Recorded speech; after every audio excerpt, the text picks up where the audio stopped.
Hello everyone, and welcome to another video presented to you by TTT Markets. In this video, we are going to discuss and I'm going to show you how to apply a global macro approach to your trading, and we will identify high probability trades for the month ahead for September 2025. In this video, we are going to discuss France. France is on the edge. What's really at stake? You will learn everything you need to know about the country in crisis and about EU being in crisis. We will discuss September's biggest market movers that are going to happen in the next 30 days. I will show you where and how the smart money is setting up trades. And of course, I will reveal to you risks you cannot afford to miss. But why should you listen? My name is Fotis. I am an experienced proprietary trader and multi-asset portfolio manager with more than 20 years trading experience. I have a long career in private banking and hedge funds, both in Eurozone and in United States. Currently, I manage a multi-million portfolio as a discretionary global macro portfolio manager for a Chicago-based multi-strategy hedge fund.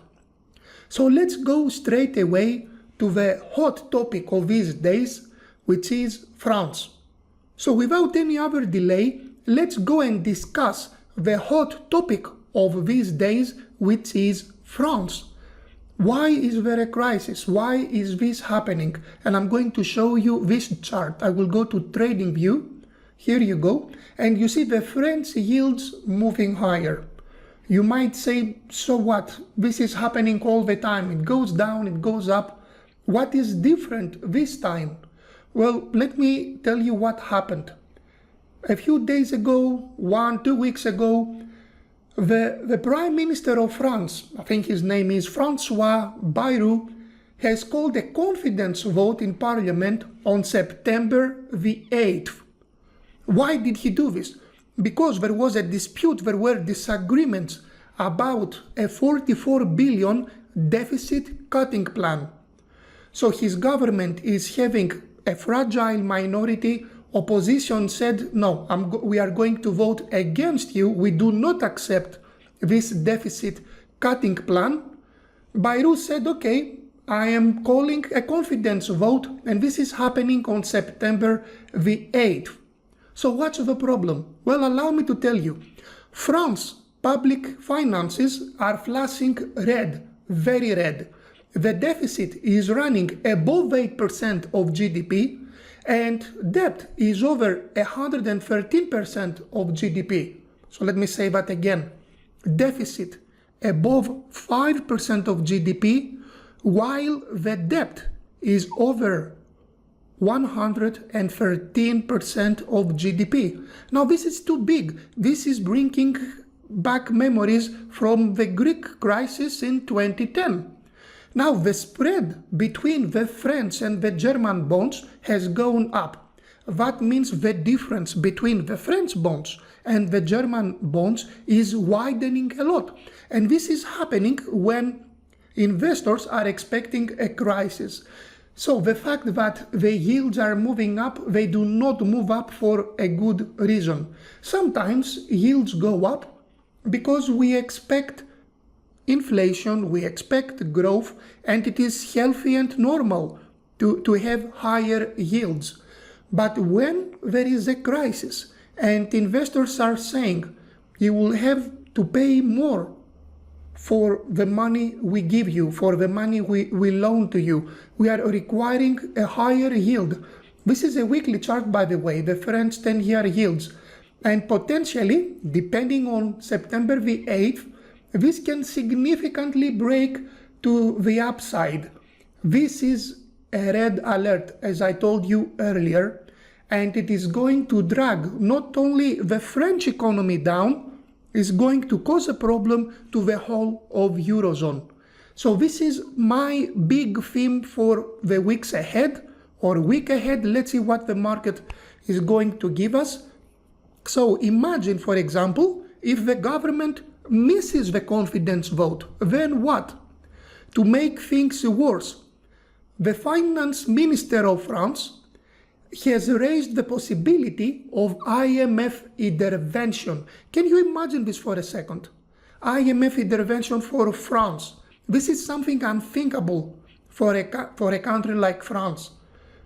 Now, the IMF itself recently warned about rising debt risks in France and the need for credible reforms. So the government is trying to do something, the opposition says, no, we do not agree with this.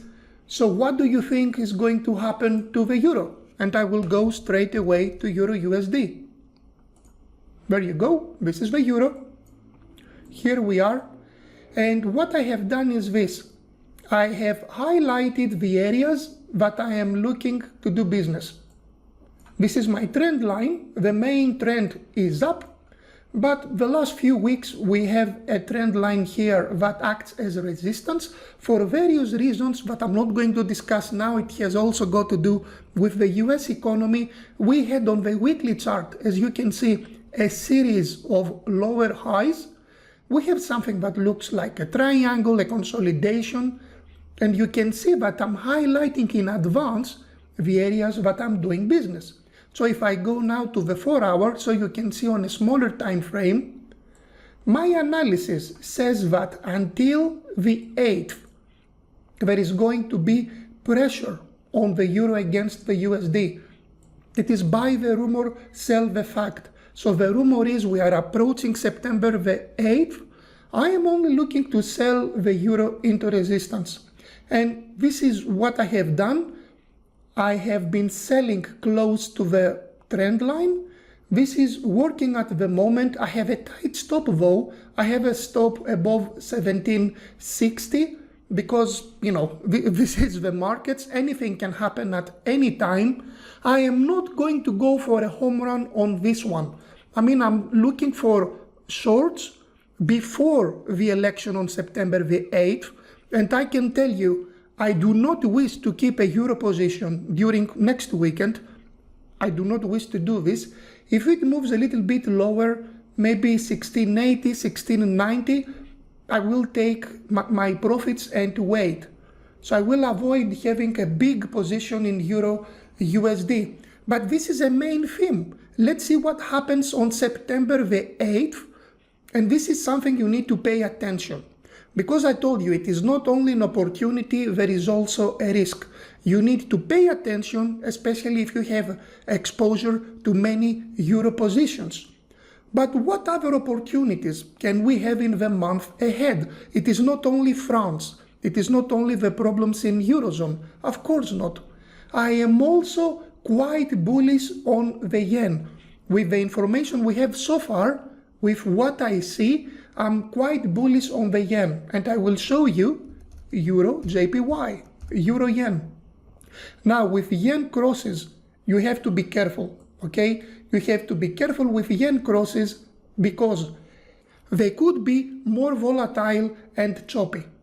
So what you see here, we have a trend line, just like euro USD. So I was looking to do business over here. From this edge, I am selling.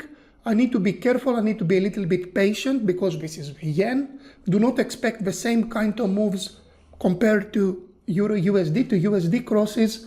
So I'm selling into resistance, and what I have done is I have highlighted areas that I am looking to sell. And you might say, well, if this breaks, what do you wish to sell? Yes, I do wish to sell because there is inflation in Japan. Wages are moving higher, inflation is moving higher. And this is something that has been reported by the Bank of Japan.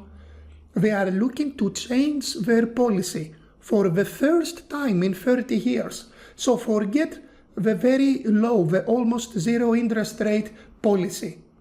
They are going to increase rates because they have higher inflation, and compared to other central banks, the Bank of Japan looks a little bit more hawkish. And if I consider everything that is happening in Eurozone and everything that is happening in Japan, I am looking at critical areas to sell the euro against the yen. Remember to use a stop loss to identify the area in advance. So this is extremely important if you wish to be successful. The other theme I wish to show you is this, Aussie yen and dollar yen. I will show you both. So what about Aussie yen? I have here some trend lines from before. This is the 4-hour chart. You see we had a drop, lower highs. It is moving back up again. Some euphoria about the US indices, which I'm going to discuss in a minute. I am only interested to sell. If I switch to daily, you will see the reason why. We have a move lower, so you can see the big trend is to the downside. Actually, I have to adjust my trend lines. Probably now we are in the middle of a range. It could go up a little bit, but I am only interested to sell from resistance, and this is going to happen for the whole of September. I'm looking to sell into resistance and target lower levels. I'm not interested to go long Aussie against the yen. And the same is happening in USD versus JPY. You might say, but why? Okay, sorry, I had here some Fibonacci from the past.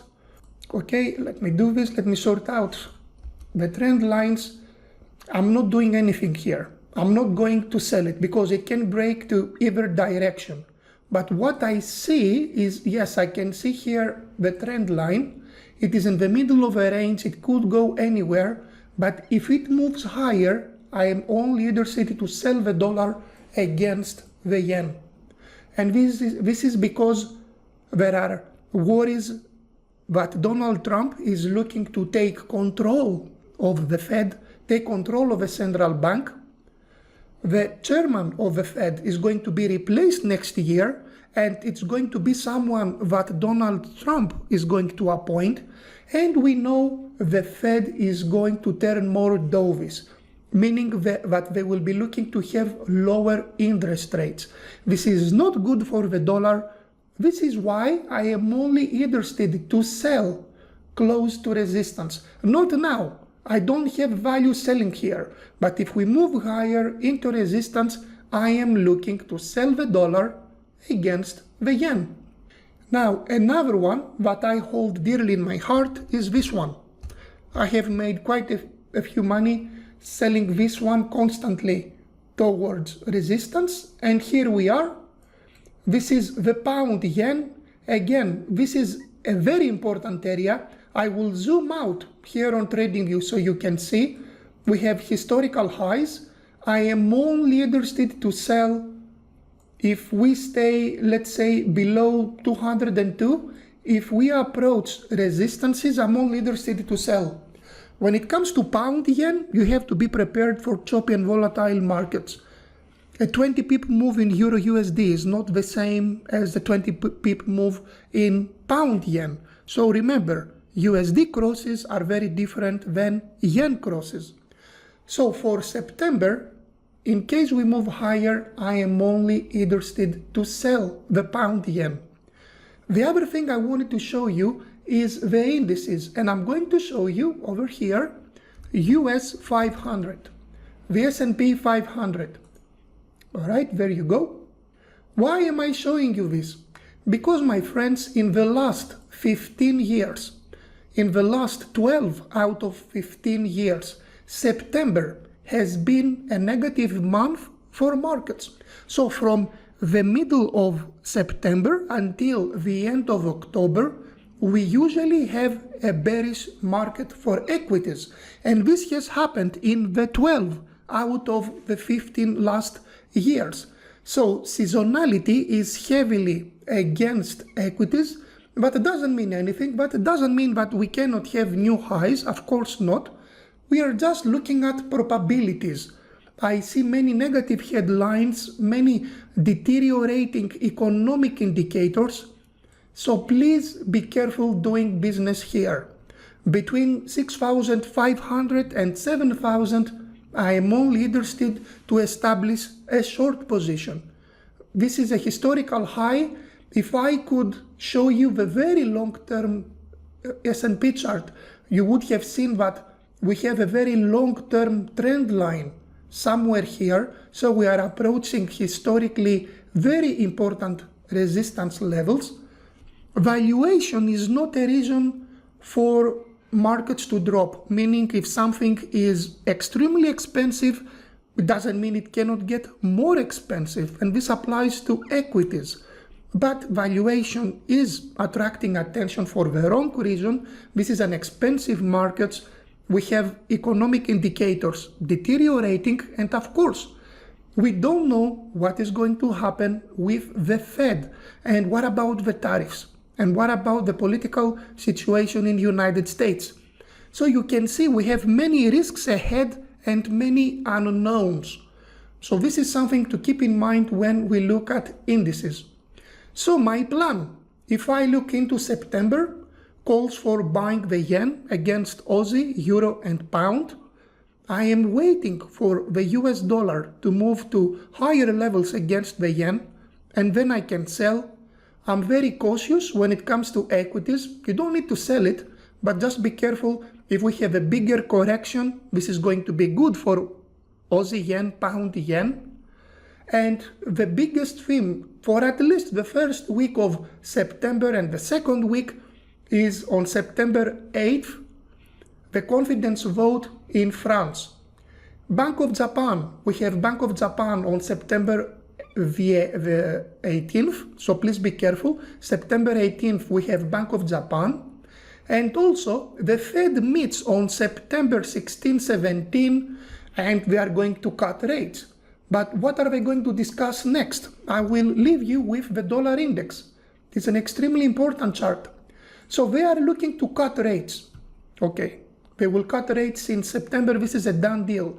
But what are they going to signal for the next few months? Is it going to be data dependent? Are they going to stay dovish? Or are they going to turn hawkish?